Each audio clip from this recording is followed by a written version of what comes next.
Real estate தொழில் செய்வோர் நலசங்க விருகம்பாக்கம் நிர்வாகிகள் பதவியேற்பு விழா தொகுதி தலைவர் ராஜேந்திரன் தலைமையில் கே நகரில் நடைபெற்றது. சிறப்பு அழைப்பாளராக கழக நல வாரிய தலைவர் பொன்குமார், மாநில செயலாளர் எம் குமார், விருகம்பாக்கம் சட்டமன்ற உறுப்பினர் பிரபாகர் ராஜா ஆகியோர் கலந்து கொண்டு குத்துவிளக்கு ஏற்றி தொடங்கி வைத்தனர்.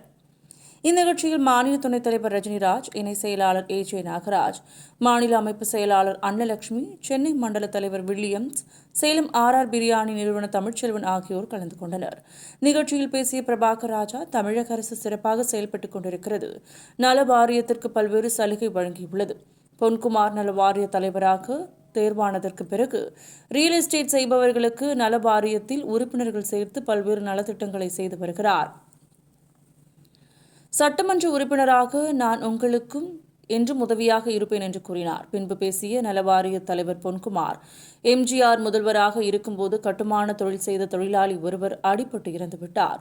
அவரது குடும்பம் வறுமை நிலையில் உள்ளது. அவர் குடும்பத்திற்கு 10 லட்சம் உதவித்தொகை கேட்டு எம்ஜிஆர் வீட்டையை முற்றுகையிட்டவன் நான். அதற்காக 15 நாள் சிறைவாசம் அனுபவித்தவன் நான். அப்போது முதல்வர் நிவாரண நிதியிலிருந்து 10 லட்சம் வழங்குவதாக அப்போதைய முதல்வர் எம்ஜிஆர் அறிவித்தார். பின்பு படிப்படியாக உயர்ந்து நான் நலவாரிய தலைவராக ஆன பிறகு 8 லட்சம் வரை பெற்றுள்ளோம் என்றார். புதிதாக பதவியேற்றுள்ள அனைவருக்கும் வாழ்த்துக்கள். பதவியேற்ற அனைவரும் உறுப்பினர் சேர்க்கையில் ஈடுபட வேண்டும். அந்தந்த பகுதியில் கட்டுமான தொழில், ரியல் எஸ்டேட் தொழில் செய்வோரை நலவாரிய உறுப்பினராக ஆக்க வேண்டும் என கூறினார்.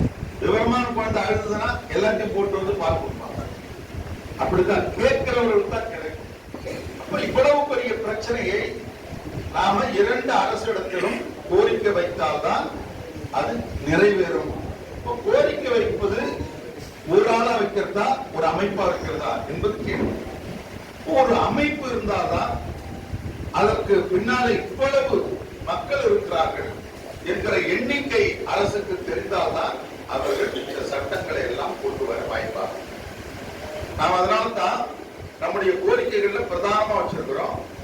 மத்தியிலும் மாநிலத்திலும் இந்த ரியல் எஸ்டேட்டுக்குன்னு ஒரு தனி துறையும் தனி அமைச்சரையும் ஏற்படுத்தும். இது தமிழ்நாட்டு பிரச்சனை அல்ல, உலகளாவிய பிரச்சனை, இந்திய பிரச்சனை.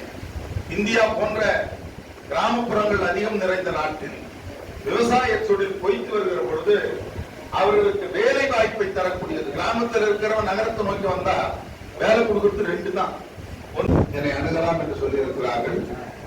அவருக்கு இந்த அமைப்பின் சார்பில் என்னுடைய நெஞ்சார்ந்த நன்றி.